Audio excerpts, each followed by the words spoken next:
हमें मालूम भी नहीं होता और हमारी ज़िंदगी में, हमारी लाइफस्टाइल में कुछ ऐसी आदतें होती हैं जो हमारे लिए बहुत ही ज़्यादा ख़तरनाक हो सकती हैं, जो कि आपकी मेमोरी को इफ़ेक्ट करती हैं। आप डिप्रेशन में जा सकते हैं, आप एंग्जाइटी का शिकार हो सकते हैं।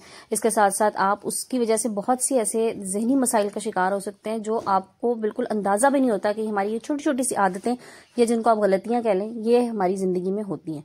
और इनको किस तरह से निकालना है, सबसे पहले तो आपने किस तरह से इन्हें फाइंड आउट करना है कि ये वाकई गलतियां हैं। हमें वज़ाहिर नहीं लग रहा होता ना, हमारे लिए एक नॉर्मल रूटीन की चीज़ें होती हैं। तो ऐसी ही रूटीन के टास्क जो कि हमारे लिए बहुत ज़्यादा नुकसानदेह साबित हो सकते हैं, इनके बारे में आज की वीडियो में बात करूंगी। और इंशाल्लाह अगर आप इनको एलिमिनेट करने की कोशिश करेंगे अपनी लाइफस्टाइल से, तो आपके लिए बहुत ही ज़्यादा हेल्पफुल हो सकेंगी। अस्सलाम वालेकुम and welcome back to my YouTube channel. I hope कि आप सब खैरियत से होंगे। अल्हम्दुलिल्लाह मैं भी बिल्कुल ठीक हूँ। और सबसे पहले आजकल, जो कि मैं आपसे पहले ही कहती हूँ कि सबसे पहले आजकल दुआ कीजिए अपने मुल्क के लिए कि अल्लाह पाक हमारे मुल्क की हिफाजत करे। हम तमाम यहाँ पर रहने वालों की, मुसलमान हैं जो भी हैं, हम सबकी हिफाजत फरमाए और दुश्मन को निस्तो नाबूद करें। आमीन या रब्बुल आलमीन। सबसे पहली चीज़ ना जो सेहत के लिए बहुत ही ज़्यादा नुकसानदेह साबित हो सकती है, वो है शुगर का इस्तेमाल, यानी कि चीनी का इस्तेमाल। अच्छा, चीनी जो है ना वो मिठास है। थोड़ी बहुत मिठास ना जिंदगी में बहुत ज़रूरी है, कड़वाहट ज़रूरी नहीं होती बहुत ज़्यादा, ठीक है जी। तो थोड़ी बहुत मिठास ज़रूर रखें। चीनी का इस्तेमाल इतना करें बस जितनी ज़रूरत हो। बहुत ओवर जाके जब आप चीनी की इंटेक शुरू कर देते हैं ना, बहुत ज़्यादा, मैंने सम टाइम्स देखा है लोगों को जो चाय में भी ना 2 से 3 चम्मच चीनी डाल रहे होते हैं। मतलब यार, 1 कप आप चाय पी रहे हैं, उसमें आप इतनी शुगर डाल रहे हैं, तो ये सोचें कि ये शुगर जाके आपके लिए कितनी खतरनाक हो सकती है। अच्छा, इसके एक एग्जाम्पल दूं। आपने देखा होगा जो बच्चे बहुत ज़्यादा हाइपर एक्टिव होते हैं ना, तो माओ को बिल्कुल अंदाज़ा भी नहीं होता वो क्या कर रही होती हैं। दिन भर वो बच्चे चॉकलेट्स खा रहे होते हैं, कपकेक्स खा रहे होते हैं, मतलब उनकी शुगर इंटेक बहुत ज़्यादा होती है। अच्छा, दूसरी तरफ वो क्या करती है, नहीं जी हम बच्चों को दूध में चीनी नहीं डाल के देते, बच्चों को नहीं नुकसान दे। तो भैया आप सिर्फ दूध में चीनी नहीं डाल के दे रही ना मेरी बहनों, आप उनको बाकी चीज़ों में कितनी ज़्यादा चीनी दे रही हैं। हाई शुगर कंटेंट जब होता है ना, कोई बच्चा है या बड़ा है, वो उसकी दिमागी सेहत के लिए बहुत ज़्यादा नुकसानदेह होते हैं। उसके आप ये समझ लें कि आपकी जो ज़हनी सलाहियत है ना, या आपके दिमाग के जो चलना है, वो उसको बहुत ज़्यादा तेज़ कर देती है, ठीक है। अब बच्चे हैं वो तो हाइपर एक्टिव, वो तो खेल कूद के छलांगे मार के और माँ को तंग करके ना वो अपनी सारी एनर्जी रिलीज कर लेंगे। आप क्या करेंगी? आपका दिमाग बहुत ज़्यादा तेज़ चलना शुरू होगा, आपके दिमाग में बहुत ज़्यादा सोचें आना शुरू हो जाएंगी, आप डिप्रेस होना शुरू हो जाएंगे। जब बहुत ज़्यादा सोचें आती है ना, तो अल्टीमेटली वो डिप्रेशन की तरफ जा रही होती है। सो शुगर की इंटेक इतनी रखें जितनी ज़रूरी है, एक्सेस ना करें। और चीनी वैसे बहुत ज़्यादा नुकसानदेह है, ये तो आपको पता ही है। तो ये था हमारा जी पहला पॉइंट। चलते हैं सेकंड पॉइंट की तरफ। So come on to the next point. और नेक्स्ट पॉइंट ये कि बहुत ज़्यादा शोर जो है ना, वो भी आपकी जहनी सेहत के लिए बहुत ज़्यादा नुकसानदेह होता है। अच्छा, आपने सुना होगा कुछ लोग कह रहे थे हमारे ना कान बजते हैं। अब कान पता है क्यों बजते रहते हैं मुस्तकिल? क्योंकि उन्हें बहुत ज़्यादा शोर में रहने की आदत होती है। बहुत ज़्यादा शोर जो है ना, ये भी आपके जहन पे बहुत ज़्यादा बुरा असर डालते हैं। चीज़ें ना बहुत जल्दी जल्दी आपके जहन में ना ऐसे समझ लें कि आप वो आगे पीछे हो रही होती हैं। अब बाज़ लोगों को ना आदत होती है टीवी देखना ना बहुत ऊंची आवाज़ से देखना है। देखें, एक तो जो है ना, जो बेसिक मैनर्स है ना, उसमें भी एक चीज़ है कि आप जब टीवी देख रहे हैं या कोई चीज़ सुन रहे हैं, तो उसकी आवाज़, मैं कहती हूँ, बस इतनी होनी चाहिए जो आप तक आए। आपके इर्द गिर्द लोगों को जिन्हें उसको सुनने की नहीं ज़रूरत, जो नहीं सुनना चाह रहे हैं, उन्हें मत सुनवाइए। मैं आपको एक बात बताऊं, मैं अभी, जैसे कि अभी आप लोगों के साथ मैंने शेयर किया कि जी मैंने ना घर शिफ्ट किया और यहाँ पर आई हूँ। अच्छा, अब यहाँ पर ना क्या है, ये जो सोसाइटी है ना, इसमें मतलब बहुत ज़्यादा ये डेवलप्ड है और बहुत मतलब गुंजान आबाद आप कह लेना, आगे पीछे सारे घर हैं। अब जो मेरे घर की जो बैक साइड है ना, किचन के पीछे गैलरी है, और वो गैलरी से जो बैक साइड वाले नेबर्स हैं उनकी गैलरी भी मिल रही है। तो घर आपस में सारे यूं इस तरह से ना कनेक्टेड है। अब वो जो पीछे वाली गैलरी है, हालांकि देखें वो पिछली स्ट्रीट में घर है ना, तो इतनी जल्दी मेरा तो ज़ाहिर है अभी तक वहाँ पे आना जाना भी नहीं हुआ ना उन लोगों का वो, लेकिन वो उनके यहाँ टीवी ऑन होता है और वो रात में भी जो है वो काफ़ी देर तक ऑन रहता है। और अगर आप रात में समटाइम्स 12-1 बजे के बाद भी किचन में आए ना किसी काम के लिए, तो आपको पीछे वाले घर से बहुत ऊंची आवाज़ में टीवी चलने की आवाज़ आ रही होती है। बहुत ज़्यादा इरिटेटिंग होती है। अगर आप नीचे कमरे में सो रहे हैं तो डेफिनेटली आप रात को डिस्टर्ब होंगे। सो इतनी आवाज़ रखें जो आपके अपने तक हो, दूसरों को जाके तंग करना उस आवाज़ से, और खुद भी आप डिप्रेस्ड रहेंगे इतनी शोर से, इतनी आवाज़ से।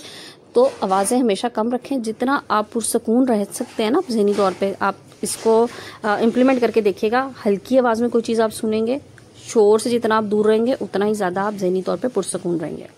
नेक्स्ट पॉइंट ये है जनाब कि आपने ना फ्रेश एयर का इंटेक ज़रूर करना है। हम लोग क्या करते हैं, बीइंग हाउसवाइफ, सारा दिन आप घर के कामों में बिजी हैं और घर अगर आपका बंद है और आप के घर में समझ लें कि फ्रेश एयर सिवाय खिड़कियों के वो भी थोड़ी बहुत, उसके अलावा कहीं से नहीं आ रही, तो प्लीज़ थोड़ा सा टाइम निकालें, फ्रेश एयर में जाएं। फ्रेश एयर लेना बहुत ज़रूरी है और इसके साथ ही साथ जो सनलाइट है ना, सूरज की रोशनी, ये लेना भी बहुत ज़रूरी है।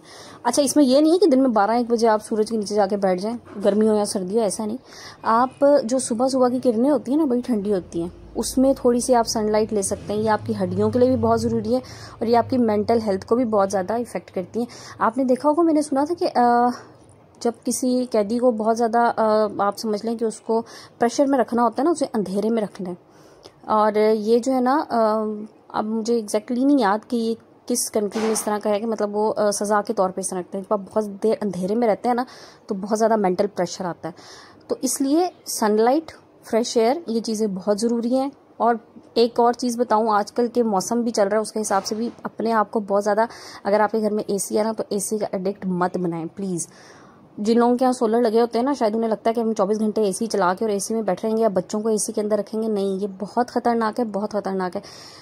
बस इतना रखें अपने आप को इन चीज़ों का आदी कि जितनी आपको ज़रूरत हो। चीज़ों का मोहताज इंसान ने अपने आप को खुद किया होता है। अपने आप को मशीनों का मोहताज मत बनाएं। इतना एसी इस्तेमाल करें कि बस अगर आपने रात में सोना है, रात में आप उसको इस्तेमाल करें, और जो 2-3-4 घंटे इतनी देर आपने चलाना है उसको चला लें। बट जो लोग 12-12, 14-14 घंटे एसी में बैठ रहे हैं, कमरों के दरवाजे बंद हैं, अंदर एसी है, तो प्लीज़ ये चीज़ें आपकी सेहत के लिए, फिजिकल हेल्थ, मेंटल हेल्थ, इन दोनों के लिए बहुत ज़्यादा नुकसानदेह हैं। आपने ऐसे लोगों को देखा होगा, बहुत ज़्यादा डिप्रेशन में होते हैं, जो हर वक्त दरवाजे बंद करके, खिड़कियाँ बंद करके, एसी ऑन करके बैठ रहते हैं। तो आपको, ज़ाहिर है आप इंसान हैं, आप को फ्रेश एयर की, लाइट की, इन सब चीज़ों की ज़रूरत है। सो वो चीज़ें आप अपनी ज़िंदगी में लेके आइए। मशीनों के से अपने आप को जितना हद तक बचा सकते हैं बचा लीजिए। नेक्स्ट पॉइंट इज़ कि अपना स्क्रीन टाइम जो है ना, उसको भी कम से कम रखें। जब हम बहुत ज़्यादा स्क्रीन टाइम हमारा होता है ना, हम बहुत ज़्यादा मोबाइल फ़ोन यूज़ कर रहे हैं, बहुत ज़्यादा लैपटॉप यूज़ कर रहे हैं, तो इससे हमारा जो फोकस है ना, वो कम हो जाता है। अच्छा, एक चीज़ आपने सुनी होगी, जो लोग बहुत ज़्यादा रील्स देखने के आदी है ना, शॉर्ट्स देख रहे हैं, रील्स देख रहे हैं, और ख़ास तौर पे बच्चे। आपको मैं एक चीज़ बताऊं, ये शॉर्ट्स और रील्स ना, ये बच्चों के लिए बहुत ही ज़्यादा खतरनाक है आने वाले टाइम में, क्योंकि ऐसे बच्चों की जो कंसंट्रेशन और जो फोकस है ना, वो आपको 15 सेकेंड से ज़्यादा नहीं मिलेगा, और तभी जो है ना, बच्चे बहुत ज़्यादा हाइपर भी होंगे। सो इन चीज़ों का ख्याल रखें। ये सिर्फ अपने आप पे नहीं, अपने बच्चों पे भी इम्प्लीमेंट कीजिए, क्योंकि आज आप लोग जो कुछ अपने बच्चों के साथ या उनके रूटीन के साथ जो कुछ करेंगे ना, वो उनकी पूरी ज़िंदगी के लिए इम्पॉर्टेंट है। अच्छा जी, नेक्स्ट पॉइंट ये है कि अपनी नींद आप जो है ना, वो ज़रूर पूरी करें। 8 घंटे की नींद आपके लिए मस्ट है। किस तरह से आपने मैनेज करना है, रात में 8 घंटे की नींद, ठीक है। अगर आप दिन में 6 घंटे भी सो जाते हैं ना, रात में आप 2 घंटे सो रहे हैं, आप कभी भी फ्रेश नहीं होंगे, क्योंकि अल्लाह ताला ने रात आराम के लिए बनाई है, दिन काम के लिए बनाया है। तो अगर आप उस साइकिल को उल्टा चलाने की कोशिश करेंगे ना, तो आप कभी भी जहनी तौर पर फ्रेश नहीं होंगे। आपने बहुत से लोगों को देखा होगा, वो कहते हैं जी हम सुबह उठते हैं ना, हम जहनी तौर पर फ्रेश नहीं होते या हम फ्रेश नहीं उठते। तो उसका रीज़न ये होता है, भैया आपकी रात की नींद ही नहीं पूरी हो रही। रात की नींद आप टाइम से लें, जो सोने का टाइम है प्रॉपर, उस पर सोएं। सुबह आप अर्ली मॉर्निंग पे उठें और उसके बाद आप अपने काम करें। आप जो है, जो भी आपके डेली टास्क हैं, वो जितनी जल्दी आप स्टार्ट करेंगे, उतनी जल्दी आप कामों से फारिग हो जाएंगे, आप फ्रेश रहेंगे सारा दिन। सो टाइम से अपनी नींद लें, टाइम से सोएं, टाइम से उठें। उसके बाद जब आप देखें, एक दफ़ा आपका सोना और जागना टाइम से हो जाएगा ना, तो आपके सारे काम टाइम से होना शुरू हो जाएंगे। आपके जो खाने के टाइमिंग्स हैं वो सेट हो जाएंगे, आपके काम के टाइमिंग सेट हो जाएंगे, आपके आराम के टाइमिंग सेट होंगे, हर चीज़ आपकी जो है ना, वो ऑर्गेनाइज होना शुरू हो जाएगी। Next the most important thing, और मैं अक्सर कहती हूँ कि कभी भी फारिग मत बैठें। ऐसा ना करें अपने साथ, या आपके साथ ज़्यादती है कि अगर आप अपने जहन को किसी काम में इन्वॉल्व नहीं कर रही, अपने जहन को फारिग खाली मत रहने दें। खाली रहने से सिवाय सोचों के और कुछ नहीं आता जहन में, और इंसान जो है ना, वो खामखा की फजूल सोचों में उलझा रहता है। अपने जहन को किसी न किसी काम में लगाए रखें।